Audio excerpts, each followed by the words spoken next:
예, 오늘 내용 출발해 보도록 하겠습니다. 오프 시즌 내용 이제 천천히 좀 들어가 보려고. 예전에 그냥 이제 한 번에 막 이런 거 있으면 그냥 싹 다 하고 그랬었는데, 한 조금씩 잘라가지고 어차피 뭐 오프 시즌 시간 많으니까, 그죠? 이제 그렇게 이제 진행하도록 하겠습니다. 이제 그래서 이제 오늘은 이 페테르카 트레이드랑 dob슨 트레이드 요거 두 개 볼 겁니다. 뭐 내일 모레 뭐 이런 식으로 한두 개씩 이제 요렇게 좀 보면 좋을 것 같습니다. 이게 이 잘라서 또 만들고 뭐 하기가 이게 생각보다 이게 또 좀 손이 가는 일이라 가지고, 그리고 이제 조금 더 이제 깊게 하는 게 더 좋지 않을까 싶어가지고 이제 그렇게 이제 좀 바꿨다라는 거 말씀을 드리겠습니다. 그 대신에 이제 좀 방송 빈도는 예전보다 늘어날 거예요. 예전에 뭐 오프 시즌에는 이제 좀 많이 줄어들었었는데 이제 이런 부분 말씀드리도록 하겠습니다. 그래서 뭐 좀 천천히 하는 느낌으로 이제 바라보시면 좋을 것 같고요. 아마 내일이랑 모레까지도, 왜냐면 이제 좀 밀린 게 많기 때문에 드래프트에서 트레이드한 것도 그렇고 재계약이라든가 이런 것들 좀 있기 때문에 이렇게 이제 들어가 보면 좋을 것 같습니다. 어쨌든 이제 오늘은 이 버펄로와 아일랜더스 이제 이렇게 이제 두 개가, 유타도 당연히 들어갈 거고, 어디냐, 몬트리올도 들어가겠죠. 이제 그런 그림들 확인을 해 보실 수가 있지 않을까 싶습니다. 뭐 내용 들어가 보시죠. 버펄로 세이버스가 이제 이 트레이드를 단행을 했죠. JJ 페테르카 선수를 결국은 내보냈습니다. 사실은 이제 이 트레이드는 뭐 지난해부터 좀 나왔었던 이야기였었고, 그 과정에서 결과 이제 뭐 올해 그렇습니다. 이제 다음 시즌 들어가기 전에 이제 지금 타이밍에서 요 트레이드가 단행이 됐네요. 뭐 보시는 대로 이제 캐슬린 선수와 도원 선수를 받게 됐고, 표기는 돈이라고 써야 맞습니다. 예. 조시 돈 선수를 받게 됐고, 그리고 이제 JJ 페트레카 선수를 넘겨주는 뭐 2대1 트레이드 깔끔하죠. 어떻게 보면 뭐 패키지 뭐 이것저것 픽이 뭐 들어간다라든가 뭐 이제 그런 것도 아니고, 이 로스터 플레이어 2명이랑 1명 교환 이제 이런 그림으로 바라보시면 좋지 않을까라고 이제 말씀을 드려봅니다. 어쨌든 이제 유타 쪽으로 조금 더 이제 포커스가 갈 수밖에 없는 그런 부분인데, 뭐 버펄러 같은 경우에도 이제 이런 트레이드를 단행한 이유라든가 이런 것들 한번 이제 보고 넘어가시면 좋을 것 같아요. 예, 유타 이제 1, 2라인 경쟁력을 좀 이제 적극적으로 확보를 하려고 하는 목적이 아닌가 싶습니다. 사실 이제 유타는 아무래도 좀 이제 확실히 이제 좀 스타 플레이어로 발돋움할 수 있는 그런 느낌, 좀 이제 이 좀 팀의 기둥으로서, 기둥이라기보다는 이제 좀 이제 흥행도 이제 좀 가져올 수 있고 공격적으로서, 그다음에 당연히 이제 팀 성적도 당연히 함께 챙길 수가 있고, 이제 이런 부분에 좀 빅네임 플레이어를 이제 좀 영입을 하고자 하는 느낌이 유타 하키 클럽이 시작한 이후로부터는 그런 느낌이 조금은 냄새가 나는 모습들을 많이 보여줬었습니다. 대표적으로 작년에 이제 이 이긴라 선수의 아들인 티즈 이긴라 선수를 뽑았다라는 부분이라든가, 그 다음에 이번에 이제 페테르카 같은 경우에도 좀 이제 좀 임팩트 플레이어라고 할 수 있는 이런 느낌의 선수를 영입을 했다라고 바라보시면 좋을 것 같거든요. 전반적으로 1, 2라인에 좀 경쟁력을 확실하게 확보하고자 하는 목적이 두드러진다라고 말씀을 드리면 좋을 것 같고, 지난 시즌 유타의 좀 라인별 득점을 살펴보면은 쿨리 슈멀츠 켈러 라인이 19골, 그리고 이제 슈멀츠 켈러 헤이턴 라인이 17골, 그리고 이제 맥베인 쿨리 건서 라인이 15골에다가 크라운스 맥베인 돈 요 라인이 15골이었거든요. 이제 요게 이제 15골 이상씩 이제 5대5 상황에서 넣었었던 라인들이었었는데, 지금 보시면 1, 2라인 첫 번째, 두 번째 조합이 모두 이제 이 쿨리랑 켈러가 포함이 돼, 슈멀츠랑 켈러가 일단 포함이 돼 있죠. 그죠? 이제 이러면서 어쨌든 이제 1라인의 이렇게 힘, 어떻게 보면 1라인의 좀 축으로서 슈멀츠와 켈러 이제 요 과정에서 이제 쿨리가 들어온다라든가 헤이턴이 들어왔을 때 뭐 거의 비슷한 느낌의 지금 임팩트가 나오고 있는데, 근데 이제 결과적으로 이제 1라인은 뭐 그 전에 이제 뭐 저는 항상 이제 라인의 축 같은 느낌으로 자주 말씀을 드리지 않습니까? 좀 이제 큰 기둥들이 이렇게 이제 한 2명 정도 있으면은 나머지 한 자리는 이제 좀 이제 보조 자원들이라든가 이런 느낌으로 들어가는 그림들, 사실 이제 이런 식으로 팀이 이제 라인 구성을 많이 하는데, 지금 이제 유타 같은 경우에는 1라인에는 이제 쿨리랑 슈멀츠랑 켈러 같은 느낌으로 그냥 이제 붙이면 된단 말이에요. 이제 그런 과정에서 2라인의 쿨리를 썼을 때 결국 요 옆에 조금 더 이제 힘을 세게 만들고자 하는 그런 목적이 아무래도 있지 않나라는 생각이 듭니다. 이제 그 과정에서 이제 바라보시면 좋을 것 같고요. 그래서 이제 일단 이제 이렇게 라인 득점을 보고, 5대5 득점은 사실은 이제 이 유타가 그렇게 좋은 편은 아니었어요. 파워플레이는 이제 지난 시즌 이제 57골이나 득점을 하면서 57골이나 득점을 하면서 리그에서 공동 7위에 올랐었는데, 5대5 득점은 158골밖에 득점을 하지 못하면서 이거 리그에서 공동 18위에 나온 성적이었습니다. 별로 좋지 않았다라는 거죠. 이제 그런 과정이 있었기 때문에 결과적으로는 이렇게 좀 이제 탑6의 힘도 좀 세게 만들고 5대5 상황에서도 이렇게 좀 힘을 더할 수 있는 이제 그런 그림의 영입을 단행했다라고 보는 게 맞습니다. 페트레카 선수가 이븐 스트렝스 포인트 관련 순위를 보시면은 이븐 스트렝스 골 21골 그리고 이븐 스트렝스 포인트 50포인트는 올렸기 때문에 리그에서 42위, 39위에 해당하는 성적입니다. 뭐 사실 이게 뭐 49위, 39위, 9위 뭐 이러니까 좀 우리가 확 좋아 보이지는 않는 느낌이 있잖아요. 근데 이제 이거를 이제 줄을 세워 보면은 명백하게 이거는 절대 나쁘지 않습니다. 왜냐면 이제 결국은 각 팀별로 한 명씩 공격수의 줄을 세워도 그죠? 물론 이제 항상 그렇게 나오진 않지만 각 팀별로 이제 이븐 스트렝스 포인트 제일 많은 애들 한 명씩 줄을 세운다라고 가정을 해도 32명 정도가 나오지 않습니까? 근데 그거를 감안해도 지금 42위, 39위 정도라고 하면 나쁘지가 않죠. 굉장히 좋다라고 보셔야 되죠.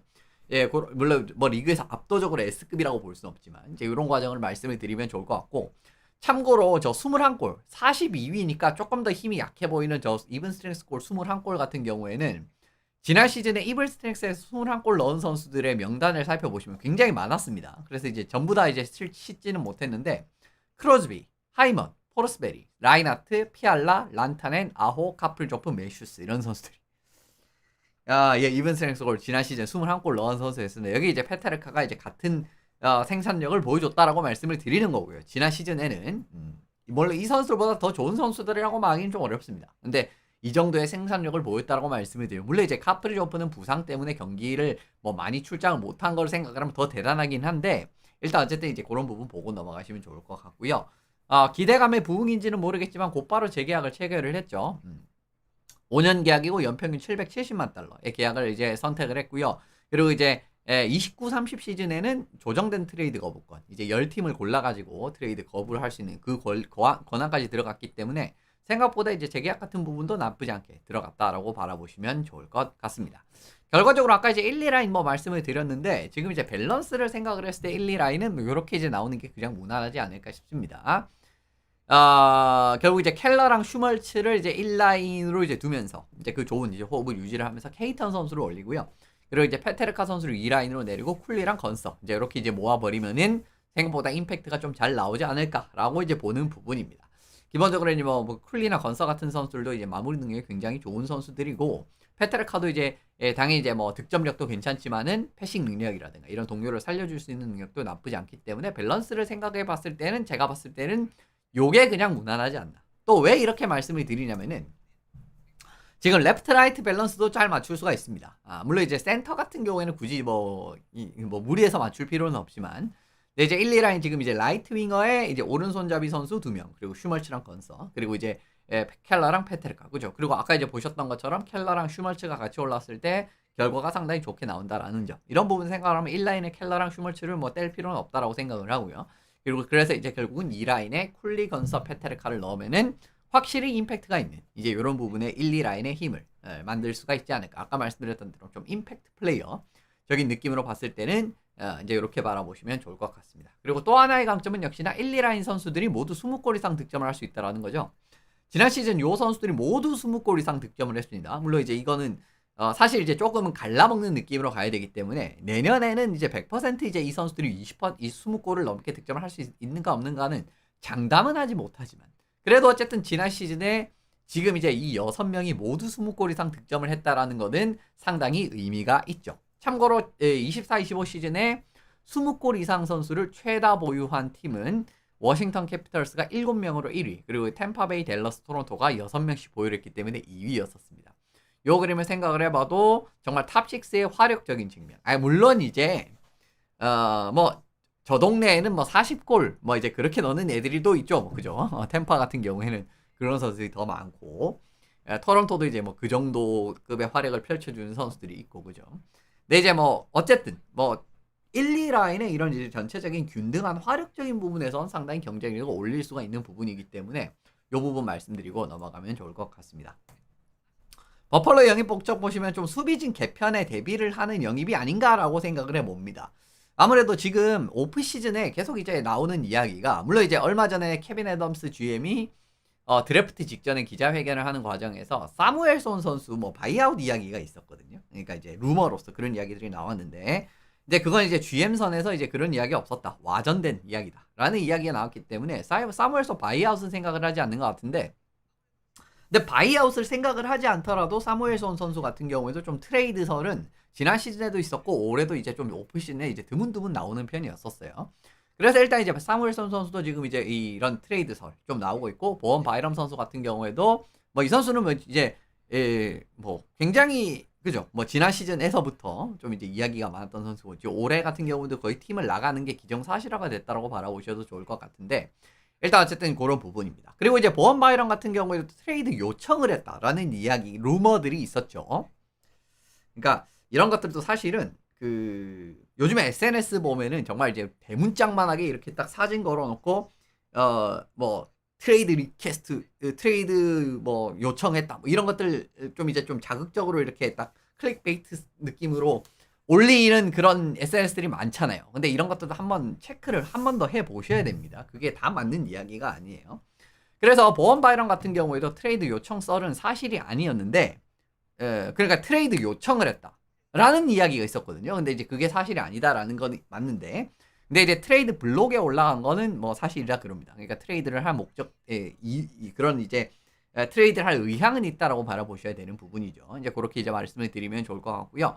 어쨌든 이제 캐슬링 선수로 받아왔는데 지난 시즌 유타 하키 클럽의 최다 출장 페어는 콜과 캐슬링 페어였습니다. 그냥 이제 제일 무난. 물론 이제 머리노 선수가 부상이 없었다라고 하면은 세르가초프 머리노가 이제 저거보다 더 많이 뛰었을 거는 분명한데 어쨌든 머리노 선수가 지난 시즌에도 부상이 굉장히 이제 길게 공백이 있었기 때문에 그런 느낌 되지 못했고요. 어쨌든 콜이랑 캐슬링이 701분으로 가장 많았습니다. 그리고 이제 세르가초프랑 메테, 세르가초프는 머리노. 그러니까 이제 결국 사실상 이제 1라인은 세르가초프랑 머리노긴 하거든요. 이제 그런 과정에서 어쨌든 이제 최다 출장 페어에서도 캐슬링 선수가 이제 이름을 많이 올리고 있는 부분을 확인을 해 보실 수가 있고 캐슬린 선수 같은 경우에는 피지컬이 일단 좋습니다. 196kg, 196cm에 97kg 피지컬 괜찮은 편이고 그리고 이제 스케이팅 상당히 좋습니다. 이 선수 원래 보통 이제 사이즈가 크면은 스케이팅 별로 안 좋을 것 같은 이런 이미지들이 상당히 많은 편이지 않습니까? 근데 사이즈 대비해서 스케이팅력이 상당히 좋은 선수예요. 이제 톱 스피드 같은 경우에도 35.88km. 물론 이거 스케이터 전체로 이제 이거 넓히면 그렇게 좋은 건 아닌데 수비수로서는 상위 26%에 해당하는 수치였었고요.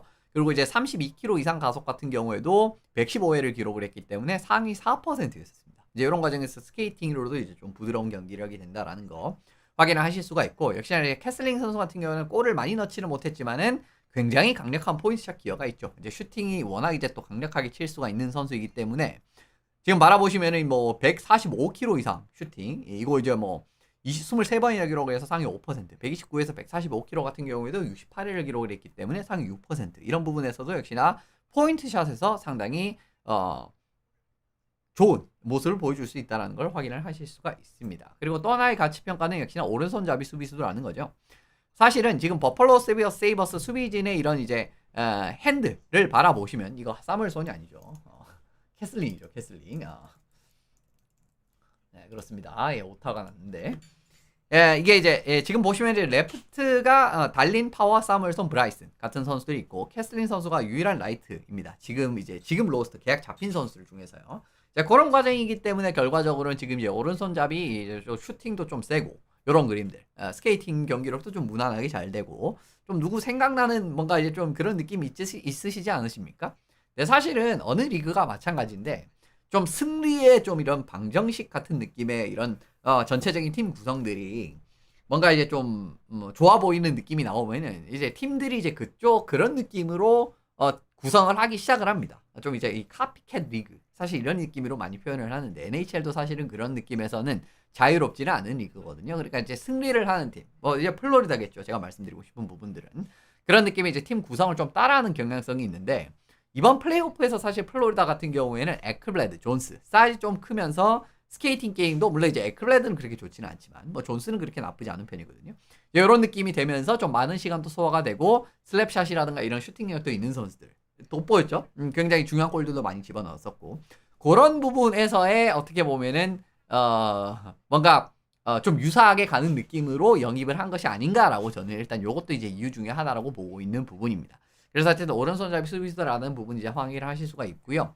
지금의 수비진의 탑4 자체는 그렇게 나쁘지는 않아 보입니다. 예, 지금 이제 전체적으로 어떻게 보면 뭐 바이럼은 떠난다라는 걸 이제 가정을 해봤을 때는 달린 사무엘son, 파워 캐슬링, 브라이슨 티민스 그리고 이제 버너드 도커 이런 느낌이 되지 않을까 싶은데 티민스 선수도 영입을 했죠 이번에. 피츠버그랑 트레이드를 하면서 그래서 어쨌든 탑4 같은 경우에는 전체적으로 봤을 때는 괜찮죠. 왜냐면 이제 달린이랑 사물손 같은 경우에도 올해 이제 호흡을 맞춰왔고, 사물손도 이제 부상만 없다라고 하면 이제 뭐 수비형 수비수로서 경기력이 나쁘지 않고요. 그리고 이제 파워 선수의 이제 오른손 좀 이제 보완 자원으로서 캐슬링 선수가 들어가면서 사이즈도 뭐 굉장히 좋고, 파워랑 이제 캐슬링 같은 경우에는 이제 캐슬링 같은 경우에 지난 시즌에 뭐 콜 선수랑도 이제 조합이 많이 돼가지고 나왔기 때문에 좀 아니다 싶으면 캐슬링 선수를 내리면서 가도 나쁘지 않습니다. 그러니까 캐슬링은 3라인 이제 라이트 핸드로 쓰면서 뭐 FA에서 이제 좀 좋은 수비수를 한 명씩 영입을 하고 그런 것도 이제 가능성은 있겠죠. 이제 그런 과정이기 때문에 수비진의 뭐 구색 자체는 그렇게 나쁘지 않다라고 바라보고 있고요.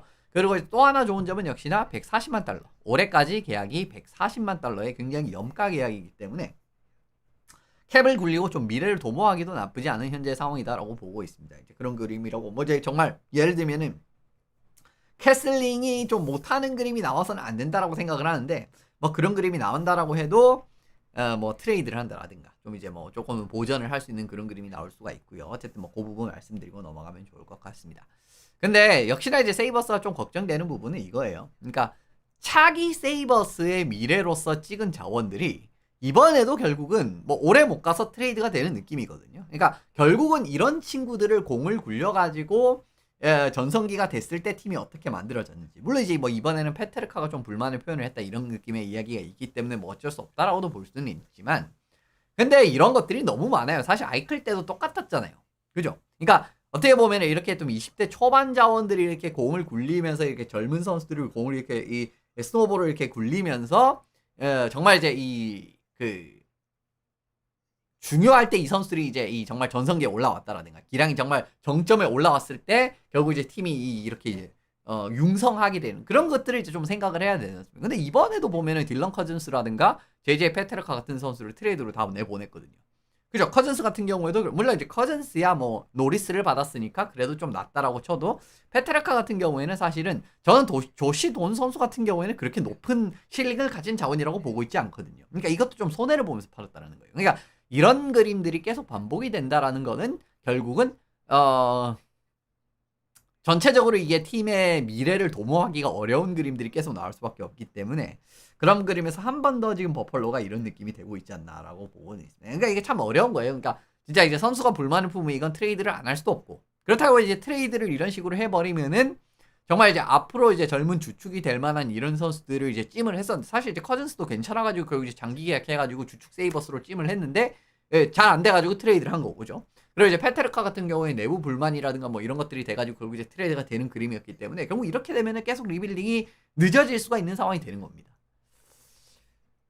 또 이제 그런 그림들이 계속 뭐 사실은 이게 이따금씩 계속 반복이네. 이게 처음이 아니다라는 거죠. 이게 처음이면 또 이제 뭐 그냥 뭐 그럴 수 있다라고도 할 수가 있지만 예전부터 계속 그랬잖아요. 라인하트 때도 그렇고 라인하트 때도 그랬었고 아이클 때도 그랬었고 리스톨라인 때도 그랬었고 계속 이것들이 조금 이제 그 선수들도 트레이드가 될 때는 결국 이제 20대 이제 중반 정도 되는 이런 이제 뭐 전성기에 딱 들어온 타이밍이라든가 그거 뭐 조금 전 타이밍 그런 느낌에서 계속 트레이드가 되는 느낌이었거든요.